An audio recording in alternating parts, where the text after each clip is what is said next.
তুমি মোক আজি ফুৰাবলৈ নিম বুলি কৈ ঠগিলা। কিনো কৰিম, ইমাৰ্জেঞ্চি কাম এটা ওলাল, কাইলৈ যাম দিয়ক। হ'ব দিয়া, বজাৰলৈ যে নিলা সেয়াই যথেষ্ট। বা গুৱাহাটীলৈ যাব?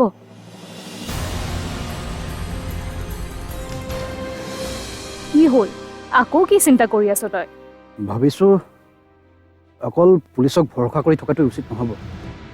মই নিজেও এবাৰ আৰিতাক বিচাৰি উলিওৱাৰ চেষ্টা কৰিব লাগিব। তই মাৰ কথা কিবা কৈ আছিলি যে? মায়ে ঘৰ এৰি যাবলৈ ওলাইছে খঙতে। অকলে অকলে কলৈ যাবনো? খং উঠিছে বাবে তেনেকৈ কৈছে। মাৰ খংটো অলপ কমিবলৈ দে।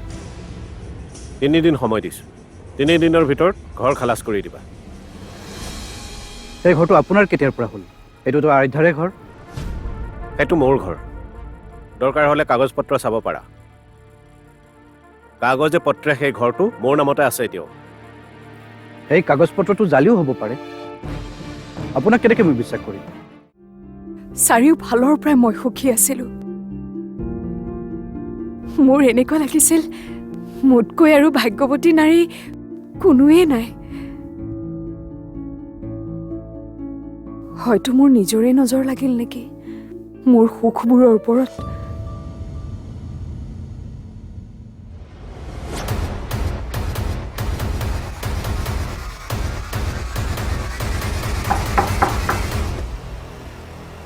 আহি গ'ল তোমাৰ কফি। ৰ'বা মই আনিছোঁ।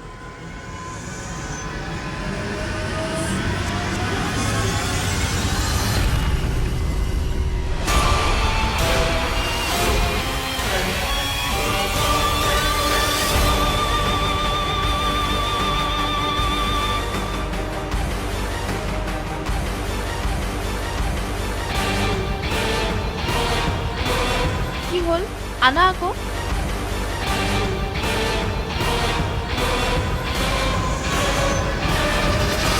মই আৰু ৰ'ব নোৱাৰো দেই।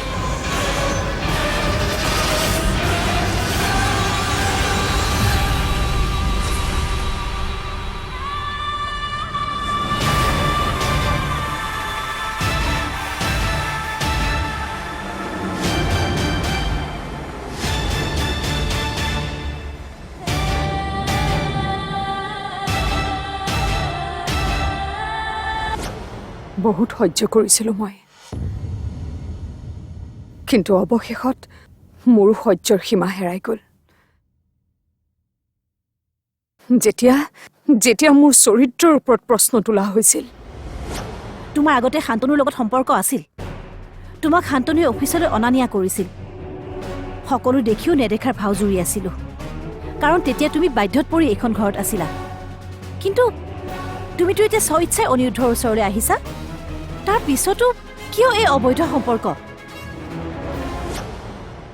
এগৰাকী নাৰীয়ে সকলো দুখ কষ্ট সহ্য কৰিব পাৰে, পৰিয়ালৰ বাবে সকলো ত্যাগ কৰিব পাৰে, স্বামীৰ সুখৰ স্বাৰ্থত নিজৰ সুখবোৰ বলিদান দিব পাৰে। কিন্তু যদি কোনোবাই নাৰীৰ চৰিত্ৰক লৈ প্ৰশ্ন কৰে, মিছা অপবাদ দিয়ে, আন পুৰুষৰ লগত সম্পৰ্ক থকা বুলি লাঞ্ছনা জাপি দিয়ে, তেতিয়া কিন্তু নাৰীয়ে সহ্য কৰিব নোৱাৰে।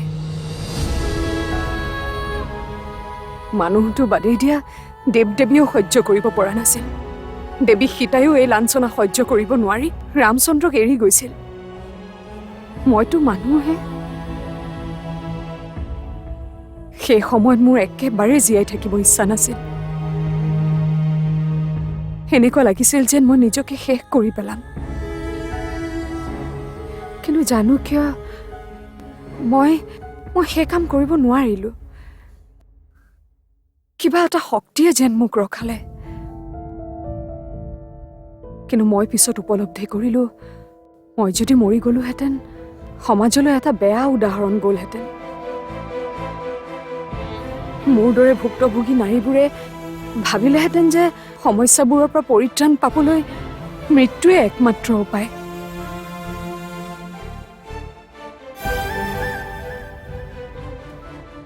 সেইবাবে মই জীয়াই থাকিবলৈ চেষ্টা কৰিলোঁ। ইয়াতে জীৱন থমকি নৰয়। মই দেখুৱাব লাগিব, স্বামীৰ অবিহনে, পৰিয়ালৰ অবিহনেও এগৰাকী নাৰী জীয়াই থাকিব পাৰে।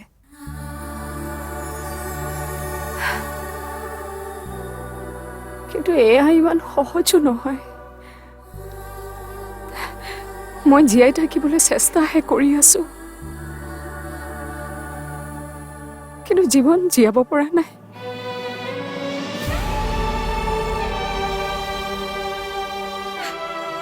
হয়তো মোক আৰু অলপ সময় লাগিব এই দুখবোৰ পাহৰি যাবলৈ।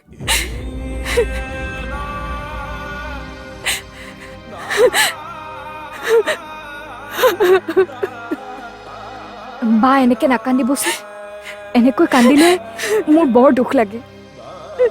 মোক প্লিজ কান্দিবলৈ দিয়া হিয়া। বহুদিন মই এনেকৈ কান্দিব পৰা নাছিলো। বা প্লিজ হিয়া, মোক অকণমান অকলে থাকিবলৈ দিয়া।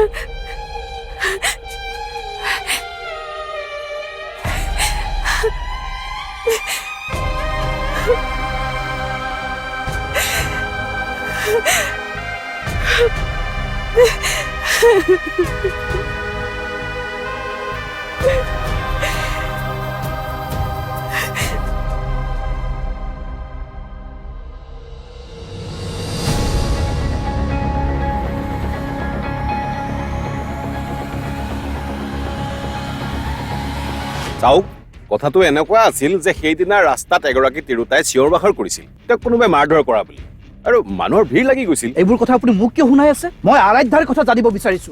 বিচাৰি আনক তাইক। ক'ত আছে তাই? প্ৰথমতে মোৰ কথাখিনি শুনি লওক। তাতে হুলস্থুল হৈ থকা দেখি ওচৰতে ডিউটিত থকা আমাৰ পুলিচ কৰ্মচাৰী দুজন তাত উপস্থিত হ'ল। তাৰে এজনে সেই তিৰোতাগৰাকীক চিনি পাইছিল, আৰু তেওঁৱে আপোনাৰ পত্নী আৰাধ্যা আছিল। যদি চিনি পাইছিলেই তেনেহ'লে কিয় আৰাধ্যাক মোৰ ওচৰলৈ অনা হোৱা নাই? আচলতে সেই সময়ত তেওঁ আপোনাৰ পত্নী আৰাধ্যা বুলি চিনি পোৱা নাছিলে। যেতিয়া হুলস্থুল কমিল, মানুহখিনিও আঁতৰি গ'ল, তাৰ পাছতহে তেওঁৰ মনত পৰে যে সেইগৰাকী আৰাধ্যা আছিল।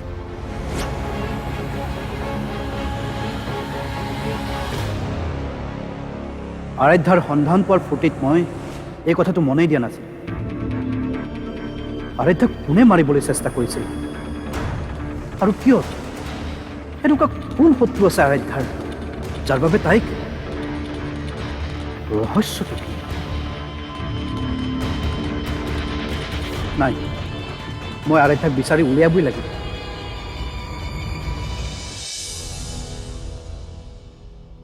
কি হৈছে তোমাৰ? ৰাতিপুৱাৰ পৰা এনেকে মন মাৰি বহি আছা যে, কি হৈছে কোৱাচোন? মাৰ আহিল নেকি? ফোন কৰিছিলোঁ, ৰিচিভ নাই কৰা। মামী কোৱাচোন, তুমি কিয় এনেকে মনটো মাৰি আছা? নাই অ', এনেই। এনেকৈ মনটো মাৰি থকাতকৈ কি হৈছে কথাটো কোৱা আকৌ। মানে ৰিমলি বাৰ আকৌ কি হ'ল?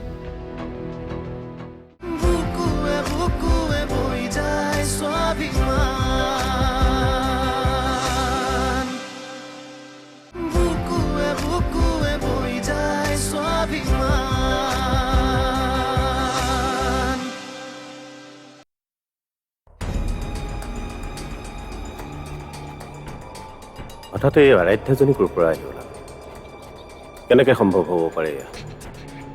ভাবিছিলোঁ আৰাধ্যা যিহেতু নাই, এই সময়খিনিতে সুযোগটো ল'ব লাগিব। ইমান দিনেতো তাইৰ দেউতাক আৰু মোৰ মাজত যিটো ঘৰক লৈ কাজিয়া হৈছিল, সেই সুযোগতে ঘৰটো নিজৰ কৰি লওঁ বুলি ভাবিছিলোঁ। ভবাৰ দৰে নহ'বই নেকি বাৰু?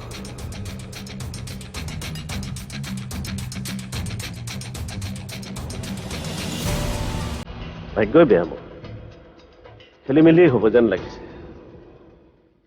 আৰাধ্যাৰ মাকজনীও দুৰ্বল, মই চম্ভালি ল'ব পাৰিলো হয়, কিন্তু যদিহে আৰাধ্যা আহি ওলাইহি, কথাটো কিন্তু খুব বেয়া হ'ব। কি কৰা যায় বাৰু?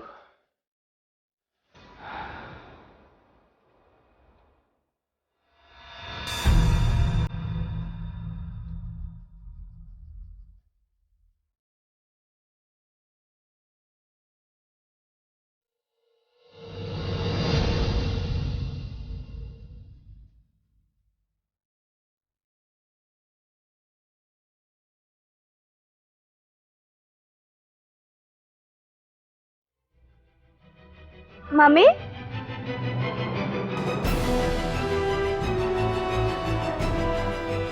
মামী মামী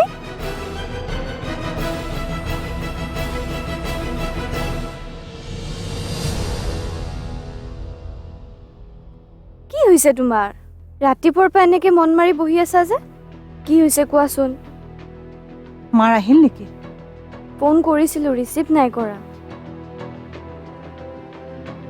মামী কোৱাচোন তুমি কিয় এনেকে মনটো মাৰি আছা নাই অ' এনেই এনেকৈ মনটো মাৰি থকাতকৈ কি হৈছে কথাটো কোৱা আকৌ মানে ৰিমলি বাৰ আকৌ কি হ'ল চোৱাচোন আমিতো এজনো এনেকুৱা নহয় দেউতাকো বহুত শান্তশিষ্ট মানুহ আছিল ময়োতো আজিলৈকে কাকো এষাৰ টানকৈয়ে কৈ পোৱা নাই তাৰপিছতো তাই কেনেকৈ ইমান অভদ্ৰ হ'ল ৰিমলিবাই কি কৰিছে মামী নকবা আৰু তাই আজিকালি প্ৰতিটো কথাতে তৰ্ক কৰিবলৈ লৈছে দিনক দিনে ছোৱালীজনী অভদ্ৰহে হৈ গৈ আছে কি যে কৰোঁ মই বুজিবই পৰা নাই মই সকলোবোৰ বুজিছো ৰিমলিবাই কিয় তেনেকুৱা কৰিছে মামী মই সকলোবোৰ বুজি পাইছো কিয় তুমি কিবা গম পাইছা নেকি আচলতে তোমাক কথাটো কোৱা ভাল হ'ব জানো কোৱাচোন কোৱা বৃষ্টি কি কথা মোৰোতো জানিবলৈ মন যায় কি হৈছে কৈয়ে দিওঁ পিছে ৰিমলিবাই নহয় কাৰোবাৰ লগত ফোনত কথা পাতি থাকে তাকো ফুচফুচাই মই ৰিমলিবাৰ লগত থাকো কাৰণেহে গম পাইছো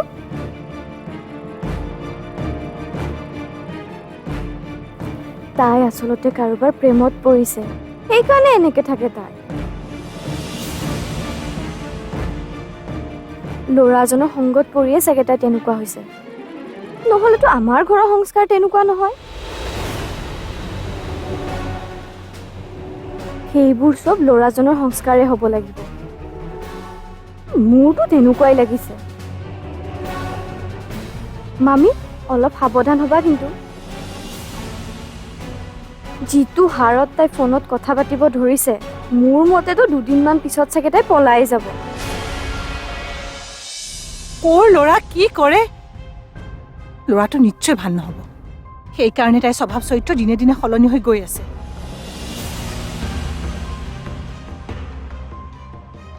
অনি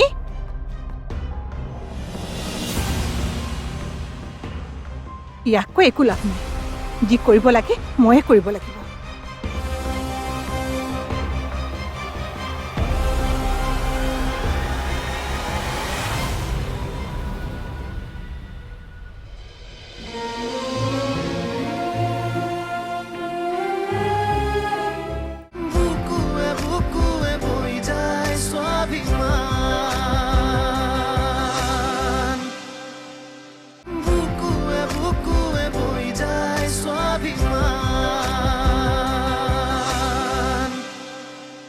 যিটো হাৰত তাই ফোনত কথা পাতিব ধৰিছে মোৰ মতেতো দুদিনমান পিছত চাগে তাই পলাই যাব নাই নাই বৃষ্টি তেনেকুৱা হ'ব নোৱাৰে তেনেকুৱা হ'বই নোৱাৰে নহয় মানে মামী মোৰ লগৰ এজনী এনেকে ফোনত কথা পাতি পাতিয়ে হঠাৎ এদিন পলাই গ'ল মই সেইকাৰণেহে গ'লো কথাটো কোৱাৰ কাৰণে আকৌ বেয়া নাপাবা আৰু এটা কথা ভাল ল'ৰা এটা চাই ৰিমলিবাক বিয়া দি নিদিয়া কিয়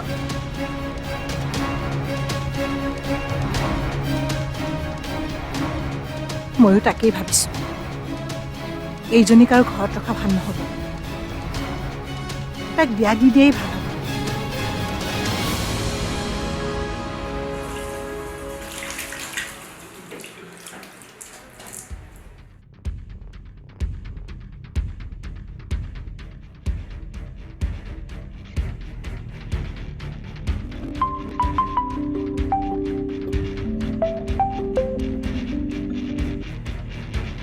হেল্ল'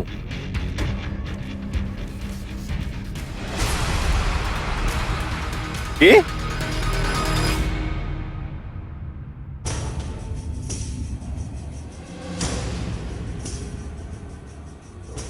কিবা এটাতো কৰিবই লাগিব। এই ঘৰটো মই মোৰ হাতৰ পৰা যাব দিব নোৱাৰো। আৰাধ্যা উভতি আহিব নোৱাৰে, আৰু উভতি আহিলেও তাই অনিৰুদ্ধৰ ওচৰ আহি নাপাব।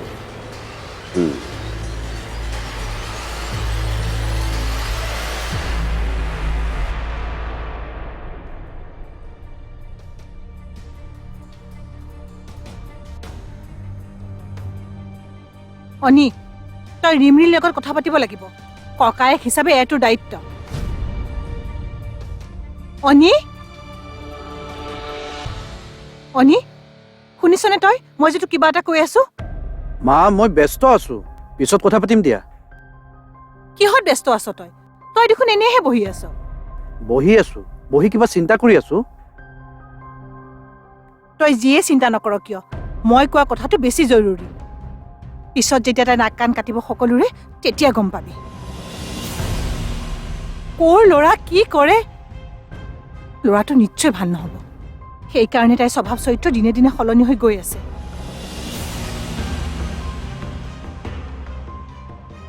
অনি,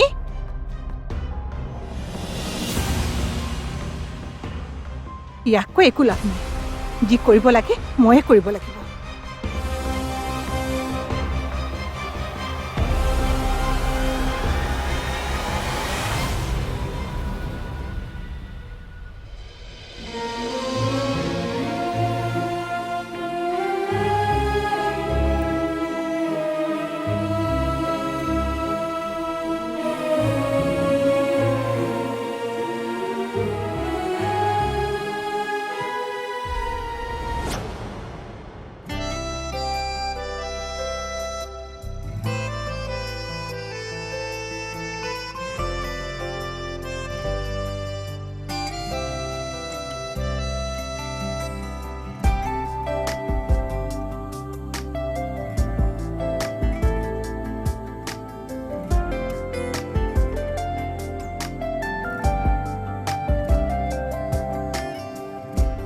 ফুল সপোন তুমি আছো ফুলৰ দাপোনকে চাই জোনবেলি তৰাকে হাবতি আলু ফুল সপোন তুমি আছো ফুলৰ দাপোনকে চাই জোনবেলি তৰাকে হাবতি